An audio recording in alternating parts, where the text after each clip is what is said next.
अस्सलाम वालेकुम everyone, welcome to my channel, welcome to another vlog. I hope आप सब ठीक होंगे। हम लोग भी अल्हम्दुलिल्लाह ठीक हैं। आज की वीडियो में मैं आपके साथ शेयर करने वाली हूँ नमकीन रोश की रेसिपी, जो कि मेरी पेंडिंग थी ईद से। और उसके अलावा एक चटनी जो कि बड़ी ही रिफ़्रेशिंग बनती है और खाने को बड़ा अच्छा हज़म करती है। इसके अलावा मैं आपके साथ शेयर करूँगी कि मैं बच्चों को कैसे पढ़ाती हूँ, क्या मेरा पैटर्न होता है और समर वेकेशन वर्क मैंने कैसे करवाना है। तो स्टार्ट करते हैं अपनी वीडियो। अच्छा जी, तो आज हम बनाने लगे हैं नमकीन रोश, जिसके लिए मैंने गोश्त लिया है। बड़ी सिंपल सी रेसिपी है लेकिन बहुत मज़े की। रूटीन के मसाले वाले खाने खा खा कर ना दिल उकता सा जाता है, तो कभी कभी दिल करता है कि कुछ लाइट हो। और ये रेसिपी ऐसी है कि बच्चों और बड़ों के लिए भी, जो बुज़ुर्ग होते हैं उनके लिए भी बहुत अच्छी है। वो बड़े शौक़ से ना इसको खाएंगे क्योंकि ये बिल्कुल लाइट सी बनती है और आप इसको जितना भी खा लेना आप कभी भी बोझल फ़ील नहीं करेंगे। सो यहाँ पर मैंने गोश्त लिया है, ये मटन है। मटन में ज़्यादा अच्छी बनती क्योंकि ये टेंडर इसका गोश्त होता है।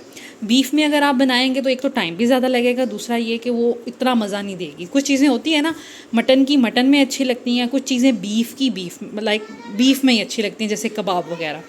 सो यहाँ पर मैंने गोश्त ले लिया है। ये इस तरह का गोश्त है, नली वाला और थोड़ा टेंडर पार्ट, ठीक है। ये मेरे पास रोगन पड़ा हुआ था, चर्बी पड़ी हुई थी, ठीक है। तो एक दफ़ा लैम्प का गोश्त हस्बैंड लेके आए थे तो मैंने ये सेव करके रख ली थी, काफ़ी ज़्यादा थी उसमें। सो ये मैंने ली है। मैं इसमें किसी ऑयल का इस्तेमाल नहीं करूँगी, हम इसी को इस्तेमाल करेंगे। यही आलमोस्ट मेल्ट हो जाएगा। सो इसी की तरी बन जाएगी। गोश्त हमने ले लिया, आपकी मर्ज़ी है, आप किलो ले लें, 1.5 किलो ले लें। ये आलमोस्ट 1.5 किलो के करीब है। उसके बाद यहाँ पर हमने लिया है प्याज। इसमें सिर्फ प्याज डलेंगे, हरी मिर्चें साबित डलेंगी। और जब हरी मिर्चें इसमें पक जाती हैं ना, वो आप फिर गोश्त के साथ साथ लगा लगा के खाएं, इतना कोई मज़ा आता है ना, मैं आपको बता नहीं सकती। सो हरी मिर्चें जितनी भी हो सकें डाल लें, आपकी अपनी मर्ज़ी है। हरी मिर्चें डालेंगे। उसके बाद लहसुन का पूरा एक बंच मैंने ले लिया था, वो हमने डालना है। और ये आलू जो हैं बड़े साइज़ के लेने हैं और आपने छिलका नहीं इसका उतारना, अच्छे से धोकर काट लेने हैं। छिलका उतारने की साइंस ये है, अगर आप छिलका उतार देंगे तो आलू जल्दी गल जाएंगे और गोश्त को गलने में टाइम लगेगा। गोश्त आप अगर गला लेंगे, गोश्त गलाने के लिए हम जो टाइम लगाएंगे तो आलू जो है ना बिल्कुल हलवा सा बन जाएगा। तो इस वजह से ये है कि छिलके की वजह से ना आलू अपनी शक्ल, अपनी वो एक फॉर्म जो है वो बरकरार रखते हैं। दैट्स वाई हम इसका छिलका नहीं उतारते। और वैसे भी छिलके के साथ अगर आप आलू खाएं उसका फ्लेवर कुछ और ही आता है। सो ये हमारे टोटल इंग्रेडिएंट्स हैं। आप देखें कितने बेसिक और सिंपल इंग्रेडिएंट्स हैं, बल्कि आम खाने से भी कम है। उसके बाद इसमें जो स्पाइसेस जाएंगे सिर्फ नमक और काली मिर्च, इसके अलावा और कोई तीसरी चीज़ इसमें नहीं डलेगी। नमक काली मिर्च डलेगी, हल्का सा मैं ऑयल फिर भी इसकी शाइनिंग सा बनाने के लिए वो डालूँगी। अब मैं आपको दिखाती हूँ इसका प्रोसीजर। अच्छा, सबसे पहले मैं इसको हमेशा बनाती हूँ मट्टी की हांडी में, लेकिन मट्टी की हांडी में टाइम बहुत लगेगा और हमारी गैस भी बहुत ज़्यादा ज़ाया होगी। तो हम इसको क्विकली बना लेते हैं प्रेशर कुकर में। टेस्ट में कोई ख़ास फ़र्क नहीं आएगा। अच्छा जी, तो सबसे पहले बेस पे मैंने रखा थोड़े से आलू, ठीक है। और उसके बाद मैं इसमें ऐड कर दूँगी हल्का सा ऑयल। और अब हम इसके अंदर डालेंगे अपनी चर्बी, ठीक है। और गोश्त डाल देंगे इसके साथ ही। उसके बाद हम इसमें सारे जो हमारे मसाले हैं ना, ये हम शामिल कर देंगे। और ट्रस्ट मी, ये रेसिपी लाजमी बना के खाइएगा। सॉरी, मैं ईद के करीब करना चाह रही थी पर हमें जाने की जल्दी थी, दैट्स वाई मैं कर नहीं पाई। लेकिन ट्रस्ट मी, ये इतनी मज़े की बनती है। और हमारे जो पंजाबी खाने होते हैं ना, उनसे थोड़ी सी डिफरेंट इसका टेस्ट होता है, तो बड़ा अच्छा लगता है। अच्छा जी, ये सारी मैंने मिर्चें वगैरह इसके अंदर शामिल कर दी हैं। लहसुन हम ऐसे ही साबित डाल लेंगे। जब हम एक दफ़ा इसको खोलेंगे तो फिर हम इसको अच्छे से मिक्स करेंगे, तो ये सारे मसाले जो है ना नहीं दिखेंगे, ठीक है। ये हमने जी इसमें डाल दी है हमारे मसाले। इसके बाद अब मैं इसमें डालूँगी सॉल्ट एंड ब्लैक पेपर। थोड़ा सा मैं इसको खोल के तो डालती हूँ, फिर आपको दिखाती हूँ। अब ये देखें, इसके ऊपर मैंने नमक और काली मिर्च डाल दी है। आप चाहें तो इसको हल्का सा मिक्स कर लें ताकि वो जो नमक और मिर्च है ना वो ज़रा घुल सी जाए इसके अंदर, ठीक है। आप चाहें तो पहले भी मिक्स कर सकते हैं, गोश्त को भी लगाकर 5-10 मिनट के लिए रख सकते हैं, कोई इशू नहीं है। जब मसाला इसका तैयार होगा, ये तैयार होगा, तो इसमें सारा कुछ रच बस जाएगा। अब मैं इसके अंदर डालूँगी थोड़ा सा पानी, तकरीबन 1 गिलास के करीब मैं इसमें पानी डाल दूँगी ताकि गोश्त अच्छे से गल जाए, लगे नहीं, और हल्की सी ना इसमें ग्रेवी सी भी एक ना बन जाए, ठीक है। बस अब हमने क्या करना है, हमने इसको प्रेशर कुक कर लेना है। आफ्टर विसल हम 15 मिनट्स के लिए इसको पकाएंगे। वो इसलिए कि गोश्त अच्छे से गल जाए, जितना टेंडर होगा, जितना सॉफ्ट होगा, इसको खाने में उतना मज़ा आएगा। 15 से 17 मिनट तक आप लगा सकते हैं इसको, ठीक है। तो अब मैं इसको बंद कर दूँगी, चूल्हा चला दूँगी, और अब फाइनल जब ये तैयार हो जाएगा, हमने इसकी कोई भुनाई नहीं करनी, हमने इसको कोई ऑयल डाल के भूनना नहीं, कुछ नहीं करना। जब मैं इसको प्रेशर कुकर इसका हटाऊंगी तो फिर ये बिल्कुल रेडी टू ईट हो जाएगा, ठीक है। ज़ैनब, आप क्या कह रही थी? मैं कह रही थी कि मम्मा ऐसे बोलते हैं, ठीक है, जैसे वो किसी को रियल लाइफ में बताते am I sweet? Thank you. इसके साथ जी मैं बनाने लगी हूँ चटनी। चटनी में मैंने लिए हैं 2 टमाटर छोटे साइज़ के, 3 मैंने हरी मिर्चें ली, एक छोटे साइज़ का मैंने प्याज लिया है, और धनिया और पुदीना, इनको मैंने काट कर धोकर सारी चीज़ों को रख लिया है। अब मैं इसको ब्लेंडर में डालूँगी और हल्का सा नमक डालूँगी, पानी डालूँगी, और इसकी बड़ी मज़े की चटनी बनती है। ये बड़ी ही रिफ़्रेशिंग होती है, स्पेशली गर्मियों में खाने के साथ। एक तो खाना के लिए मतलब हज़म करने में आसानी हो जाती है, दूसरा ये कि ये इसका अरोमा, इसकी खुशबू और जायका बड़ा मज़े का होता है। इसके अलावा ये कि ये दाल और सब्ज़ियों के साथ चोपड़ी हुई रोटी हो तो ये जो है ना चटनी बहुत अच्छी लगती है। सो अब मैं इसको ब्लेंडर में डालूँगी और इसको जल्दी से ब्लेंड करके फिर दिखाती हूँ इसकी शक्ल कैसी बनती है। आप चाहें तो इस चटनी को अगर हाथ से कूटें ना तो उसका फ्लेवर ही और आएगा, लेकिन अभी मेरे पास जो है वो नहीं है, मेरा वो ख़राब हो गया है। सो मैं इसको ब्लेंडर में ही बनाती हूँ। मुझे चटनियाँ जो है ना बेसिकली वो कूंडी और डंडे के साथ ही बनाई हुई अच्छी लगती हैं, मुझे ब्लेंडर में कम अच्छी लगती, क्योंकि इसमें को मिक्स करने के लिए थोड़ा पानी ऐड करना पड़ता है, तो वो फिर थोड़ी ख़राब हो जाती हैं। लेकिन ये कि हम इसको ब्लेंडर में अब बना लेंगे, इसका जो अरोमा और टेस्ट है ना फिर भी अच्छा लगेगा। मुझे ये दाल चावल के साथ या वैसे ही रोटी और दाल हो साथ में, ये चटनी हो, सब्ज़ी हो, उसके साथ ये चटनी हो, बहुत अच्छी लगती है। और आपका अगर कोई सालन खाने को दिल नहीं कर रहा, आप एक सूखी रोटी बनाएं, उस पे देसी घी लगाएं और उसके साथ ही ये सिर्फ चटनी ही खा लेना तो बहुत मज़े की लगती है। अगर इसमें पुदीना तो है ही है इसमें, अगर आप अनारदाना थोड़ा सा ऐड कर लेना तो ये चटनी और भी मज़े की हो जाती है। इसके अलावा ये कि वो खाने को हज़म करने में ना बड़ी मदद देती है। गर्मियों में आपको पता है कि बर्निंग होना शुरू हो जाती है, दिल नहीं कर रहा होता खाना खाने में, तो इस तरह की चीज़ें जो है ना खाने के साथ अगर ऐड की जाए ना तो मज़ा आता है। इसको ज़रूर ट्राई कीजिएगा, और अगर आपके पास कूंडी और डंडा है तो उसमें बनाइएगा, आपको बहुत मज़े की ये लगेगी। उसमें बिल्कुल आपने पानी ऐड नहीं करना, पहले आपने टमाटर और प्याज को आपने कर लेना है, पीस लेना है। अगर अनारदाना डालना है तो सबसे पहले अनारदाने को अच्छे से पीस लीजिएगा, फिर प्याज और टमाटर, मिर्चें, और फिर धनिया एंड पुदीना, तो ये बड़ी मज़े की बनेगी। ये इसकी फ़ाइनल लुक है, लेकिन ये कि मैंने बहुत कम पानी डालने की कोशिश की थी, ठीक बन गई थी मेरी भी, अल्लाह का शुक्र है। अब हमारा जो सालन है वो भी तैयार हो गया है। अब मैं इसमें क्या देखिए, इसमें मैंने प्याज डाले थे, लहसुन डाला था। अब मैं जहाँ जहाँ मुझे लहसुन नज़र आएगा मैं उसको थोड़ा सा मैश कर लूँगी और हल्की सी भुनाई टाइप कर लूँगी। अगर आपको लग रहा है कि गोश्त बहुत अच्छा गल गया है, जैसे ये गला है, तो आप इस तरह कर सकते हैं कि इसमें से आलू और गोश्त निकाल लें, और जो नीचे कोई ग्रेवी रह गई है, प्याज साबुत रह गए हैं, उनको आप अच्छे से मिक्स कर लें, तो आपका बड़ा अच्छा सा स्मूथ सी एक ग्रेवी सी बन जाएगी। अगर आपको इसमें पानी चाहिए, कि आप कहते हैं बिल्कुल सूखा सूखा सालन नहीं खाना, तो आप इसमें थोड़ा सा पानी ऐड कर सकते हैं, और इसको आप सूखी रोटी के साथ खाएं, नान के साथ खाएं। वैसे पर्सनली मुझे नान और अब खमीरी रोटी नहीं पसंद, बचपन में पसंद थी, अब मेरा बिल्कुल भी दिल नहीं करता, लेकिन ये कि घर की रोटी के साथ तो ये इतना मज़े का बना था। मुझे ईद से पहले की क्रेविंग थी ये खाने की, लेकिन बस मैं इतनी बिज़ी थी, मैंने ये बनाया नहीं, और ईद पे भी नहीं बनाया। तो मैंने सोचा कि, और मैं चाह रही थी कि ईद से पहले आपको इसकी रेसिपी दे दूँ, ताकि आप ईद की कोई दावत वगैरह है तो उसमें ये बना के खाएं। उसके साथ जो मैंने चटनी बनाई है ना, वैसे तो ये सिंपल है। इसमें मैं हरी मिर्चें साबित इसलिए डालती हूँ कि मैं तोड़ तोड़ के बाइट में डालती हूँ, तो वो वैसे तो ये बड़ा लाइट सा होता है, लेकिन हरी मिर्चों की वजह से ना इसका फ्लेवर बहुत अच्छा ऐड हो जाता है। लेकिन आज मैंने लकीली वो चटनी भी अपनी तैयार कर ली थी, तो चटनी से इतना कोई अच्छा उसका फ्लेवर आ रहा था कि बड़ा ही रिफ़्रेशिंग सा, और थोड़ा सा तीखा भी हो गया था, क्योंकि सालन जो है वो लाइट सा है। ज़रूर ट्राई कीजिएगा। देखने में ऐसे लगता है पता नहीं ये इसकी भुनाई नहीं हुई, इसमें ऑयल नहीं डाला, या फिर इसमें सिर्फ काली मिर्च और नमक ही है, तो इसका क्या फ्लेवर बनेगा। लेकिन ट्रस्ट मी, हम लोग जब से इस्लामाबाद आए हैं पठानों के खाने खाना शुरू किए हैं, या एक दो दफ़ा हमारा ये हुआ कि हमें इस तरह के लोगों के घर जाना हुआ, तो मैंने ये खाने खा के देखे कि ये बहुत ही लाइट होते हैं, इससे कोई बर्निंग कोई फुलनेस का एहसास नहीं होता। जितना मर्ज़ी आप गोश्त खा लें आपका ऐसा नहीं लगता कि बहुत ज़्यादा खा लिया, और मज़े के भी होते हैं, और बड़े और बच्चे भी इसको खा सकते हैं। जबकि हम मसालों वाले जो खाने बनाते हैं उसको फिर एक बच्चे नहीं पसंद कर रहे होते, तो ये बड़े ही मज़े के बनते हैं। इसी तरह शनवारी कढ़ाई भी है, और इसके अलावा डिफरेंट रेसिपीज़ हैं। सो यहाँ पर जी मैं बच्चों को पढ़ा रही थी, और इनका समर वेकेशन वर्क तो मैं ले आई थी, जैसे मैंने लास्ट अपनी वीडियो में शेयर किया।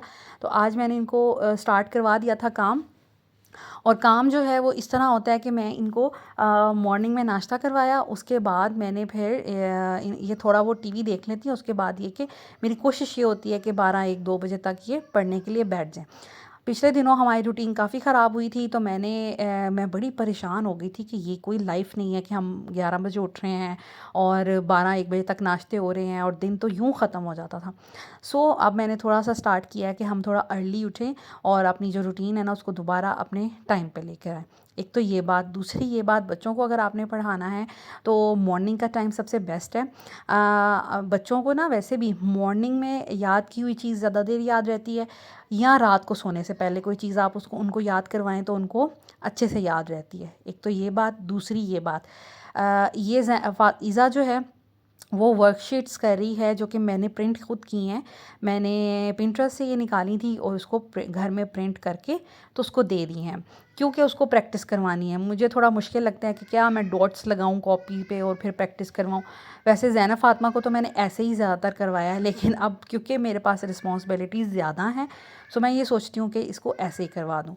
माशाल्लाह ईज़ा की राइटिंग स्किल्स अच्छी हैं। ईज़ा जो है वो कोई भी पैटर्न आप दे दें, कोई भी वर्ड दे दें, उसको ड्रॉ कर लेती है, ट्रेस कर लेती है बहुत अच्छे तरीके से। हाँ, थोड़ा बहुत ऊपर नीचे जाता है।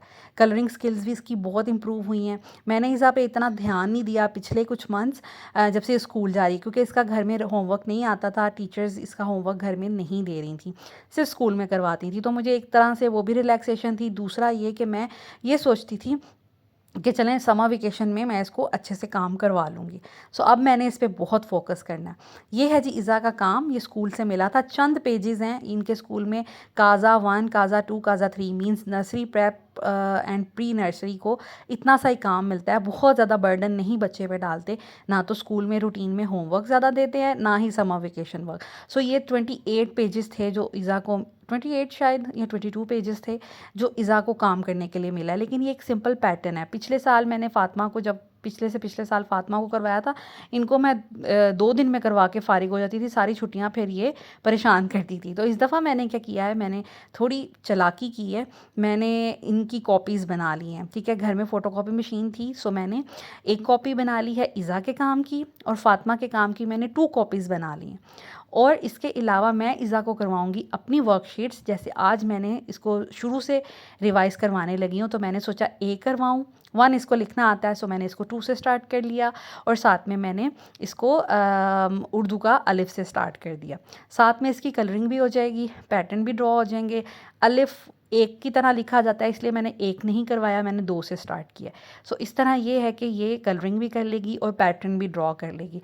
इसके अलावा मैंने इसको रफ़ कॉपी में एक दफ़ा विदाउट एनी डॉट मैंने इसको एक तरह की डिक्टेशन करवाऊंगी कि मुझे 1 लिख के दिखाएं, मुझे ए लिख के दिखाएं, एंड मुझे अलिफ लिख के दिखाएं। सो उसकी जिसे कहते हैं कि मैं देखूंगी कि रिकॉग्नाइज़ करती है चीज़ों को, और अब बग़ैर ड्रॉ किसी भी पैटर्न के वो ड्रॉ कर सकती है।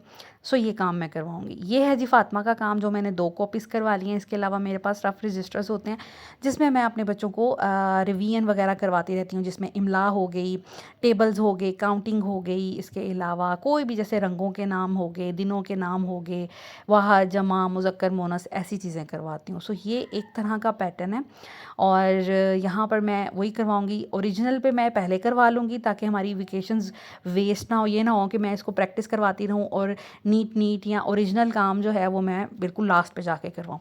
वैसे भी हम लोगों ने वेकेशंस पे जाना है, सो मैं अपना टाइम जो है ना वेस्ट नहीं करूँगी इस तरह करके।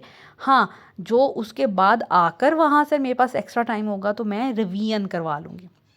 अच्छा, ज़ैनब को मैंने कोई इस तरह का वर्कशीट्स नहीं बनाई क्योंकि उसका ऑलरेडी काम काफ़ी ज़्यादा होता है। जैसे इनको क्रिएटिव राइटिंग ही मिलती है, बुक से कोई काम नहीं मिला, इनको सारी क्रिएटिव राइटिंग मिली है। कोई भी स्टोरी का नाम लिखा हुआ है वो आपने बच्चे को ऑनलाइन पढ़ानी है और उसके बाद उससे रिलेटेड क्वेश्चंस हल करने हैं, ठीक है, लिखने हैं। इस तरह इनको कुछ एसेज मिले हैं, कुछ एक्टिविटीज़ मिली हैं कि आप वेकेशंस पे जहाँ गए हैं उस जगह का सारा बैकग्राउंड बताएँ, किसके साथ गए, पिक्चर्स कौन सी बनाई वहाँ पे वो पेस्ट करें, दिस एंड दैट। इसके अलावा नमाज की एक्सरसाइजेज़ हैं और इनकी करैक्टर बिल्डिंग की एक्सरसाइजेज़ हैं कि आपने डेली बेसिस पे अपना रूम सेट करना है, अपने टॉयज़ समेटने हैं, अपनी स्टेशनरी समेटनी है, दिस एंड दैट। सो ये काम है ज़ैनब का, तो वो ही करेगी। इसके अलावा आर्ट्स का और एक्टिविटीज़ भी बहुत मिली हुई हैं। ये है जी इज़ा की वर्कशीट्स, मैंने 2-2 प्रिंट कर लिए हैं। जैसे अलिफ मदा के 2 कर लिए हैं और अलिफ के फिर बे के, ऐसे करके इसको स्कूल में अलिफ मद आ से लेकर से तक करवा चुके हुए हैं, ठीक है। तो मैंने एक दफ़ा रिपीट करवा के तो फिर इसको मैं रफ़ रजिस्टर पे डिक्टेशन के तौर पर करवाऊँगी कि ये बिल्कुल ख़ुद करे 2-2 डॉट्स पे। उसके बाद ये आ जाता है जी ABCs। इसमें भी मैंने ABCs निकाल ली हैं और वो इसको ड्रॉ करवाऊँगी। साथ में इनके मैं जो है साउंड्स पे ग्रिप करवाऊँगी। और ये हो गया जी इनकी काउंटिंग, ये भी डेली बेसिस पे ये करती जाएंगी। तो इस तरह करके मैंने पूरी वेकेशंस पे इनको अच्छा खासा काम कराना है, डेली पढ़ाना है। प्लीज़ आप जब भी बच्चों को पढ़ाएं, वेकेशंस हो ना हो जो भी हो, आप एक टारगेट अगर दिल में रख लें कि भाई हमने अपने बच्चों को ना छुट्टी नहीं आज काम से करवानी। हाँ, अगर आपके घर गेस्ट आ रहे हैं या आपने कहीं जाना है, बस वो थोड़े दिनों के लिए छुट्टी करवाएं बच्चों को। बाकी अगर कहीं पे रहने के लिए चले गए महीना 2 महीने के लिए, जैसे अम्मी के घर या ससुराल, तो वहाँ काम लेकर जाएं और बच्चों का डेली बेस पर 1 घंटा पढ़ने के लिए लाजमी रखें, वरना बच्चे बहुत बिगड़ जाते हैं और फिर वो बहुत आपको परेशान करते हैं। और छुट्टियाँ ही होती हैं कि आप उन पे तवज्जो दे सकते हैं, बाकी दिनों में तो आपको घर के काम, बच्चों को स्कूल भेजना, दिस एंड दैट, वो फिर आप बिज़ी होते हैं तो इतना फोकस नहीं कर पाते। उसके बाद हम जा रहे थे शाम में रेस्टोरेंट। दिल था कि बाहर कहीं आउटिंग की जाए और कुछ अच्छा सा खाया जाए। हम लोग आ गए थे, ये बहरिया फ़ेज़ 8 में ही है, बॉन एपेटीट के नाम से ये एक रेस्टोरेंट बना हुआ है। हम कभी यहाँ पे आए ही नहीं थे, हमने समझा ही नहीं था कि ये इतना अच्छा रेस्टोरेंट होगा, लेकिन जब हम इसमें गए तो हमें मज़ा आया। खाना अच्छा था, एम्बियंस काफ़ी अच्छा था। मुझे तो बहुत अच्छा फ़ील आता है कि रेस्टोरेंट अच्छा सा बना हो, एम्बियंस अच्छा हो, हल्का सा म्यूज़िक चल रहा हो और कलर कॉम्बिनेशंस अच्छे चूज़ किए हों, तो मुझे अच्छा लगता है। जैसे हम इसमें एंटर हुए तो यहाँ पर हमें बड़ी एक वॉल नज़र आ रही थी जिसको इन्होंने कूलर रख कर थोड़ा ख़राब किया था। खैर यहाँ पर हमने कुछ बच्चों की पिक्चर्स वगैरह ली और आज मैंने इनको ना सबको ब्लू एंड वाइट कपड़े पहनाए, सब ट्विनिंग कर रहे हैं। इवन कि ज़ैनब फ़ातिमा की तो शर्ट और ईज़ा की शर्ट्स भी सेम है और ज़ावियार का थीम वही थी, लेकिन इसकी शर्ट पे फुटबॉल बना हुआ था। यहाँ पर जी हम लोग बाहर कुछ हम लोगों ने पिक्चर्स ली, उसके बाद हम लोग अंदर चले गए थे। प्राइसेस इनकी थोड़ी सी मुझे ये ओवर प्राइस्ड लगी चीज़ें, लेकिन इनका टेस्ट बहुत अच्छा था। मेन्यू में काफ़ी कुछ था और ज़्यादातर इसी तरह के फूड थे, जैसे स्टेक हो गया, पास्ता और आई गेस पिज़्ज़ा भी था शायद, सैंडविचेस हो गए, चाइनीज़ हो गया, इस तरह की वैरायटी इनके पास थी। हम लोगों ने जाते ही ऑर्डर कर लिया था स्टेक। हमने सोचा कि क्योंकि मुझे और मेरे हस्बैंड हम दोनों को स्टेक पसंद है, इवन ज़ैनब को भी स्टेक बहुत ज़्यादा पसंद है, तो हम लोगों ने स्टेक लिया और साथ में हमने पनीनी जो होती हैं पनीनी सैंडविचेस ही मैं कहूँगी, वो हमने ऑर्डर किए थे। और मैं यहाँ पे इनसे पूछ रही थी कि आपके अच्छे सैंडविचेस कौन से हैं, तो 2-3 वैरायटी थी, तो मैंने उसमें से सेलेक्ट कर लिया था। और साथ में हम लोगों ने पास्ता, फेटुचीनो अल्फ्रेडो पास्ता जो है वो ऑर्डर किया था। फूड वगैरह हम लोगों ने ऑर्डर करके उसके बाद कुछ क्लिप्स बनाए, बच्चों ने खूब उधम मचाया। समटाइम्स ना ये बच्चे एम्बैरस भी कर देते हैं, तो लेकिन अल्लाह का शुक्र है कि मेरे बच्चे जो हैं एक्सपोजर इनको देने की वजह से ना ये थोड़ा कम परेशान करते हैं, लेकिन अब जो ज़ावियार है ना उसको हैंडल करना थोड़ा सा मुश्किल हो जाता है। इनका एम्बियंस मुझे बहुत अच्छा लग रहा था, डार्क वॉल्स, डिम लाइट और चंद पेंटिंग्स और पीछे हल्का सा फ्रेंच म्यूज़िक लगा हुआ था जो कि बहुत मज़े का लग रहा था। खैर यहाँ पर हम लोग बेसब्री से अपने खाने का वेट कर रहे थे क्योंकि बच्चों को बहुत भूख लगी थी। मैंने मटन जो खाने में बनाया था, तो आपको पता है कि मेरे बच्चे जो है ना मटन से थोड़ा हिचकिचाते हैं, परेशान होते हैं, स्पेशली ज़ैनब और फ़ातिमा। इज़ा ने तो माशाल्लाह अच्छे से खा लिया था, उसने अपना टास्क जो है खाने का वो पूरा किया था। लेकिन ज़ैनब और फ़ातिमा जो है ना, वो कहती हैं हमें मटन तो दें ही नहीं बिल्कुल भी। उनके लिए बड़ा फिर घर में कुछ ना कुछ बन रहा होता है। आज मैंने नहीं बनाया था, मेरा दिल नहीं था, तो फिर हम लोग शाम में रेस्टोरेंट में आ गए थे। ये है जी हमारा स्टेक, मशरूम स्टेक हमने ऑर्डर किया था। सैंडविचेस मुझे बहुत अच्छे लगे, स्टेक भी मुझे बहुत अच्छा लगा। इनका खाने को ना मैं 10 ऑन 10 दूँगी। और इसके अलावा पास्ता बहुत मज़े का था। मैंने बहुत अरसे बाद ये वाला पास्ता ऑर्डर किया। एक दफ़ा हमने लाहौर में खाया था एक जगह से, MM आलम रोड से। वो मुझे बहुत अच्छा लगा था, और उसके बाद मुझे ये इनका पास्ता बहुत अच्छा लगा, बड़ा क्रीमी था। This is it. I hope आज का व्लॉग आपको अच्छा लगा होगा। अगर अच्छा लगा हो तो प्लीज़ मुझे लाइक एंड शेयर कीजिएगा, चैनल को सब्सक्राइब कीजिएगा, कमेंट में मुझे बताइएगा कि आपको क्या पार्ट ज़्यादा अच्छा लगा। Thank you so much for watching this video. Take care. अल्लाह हाफिज़।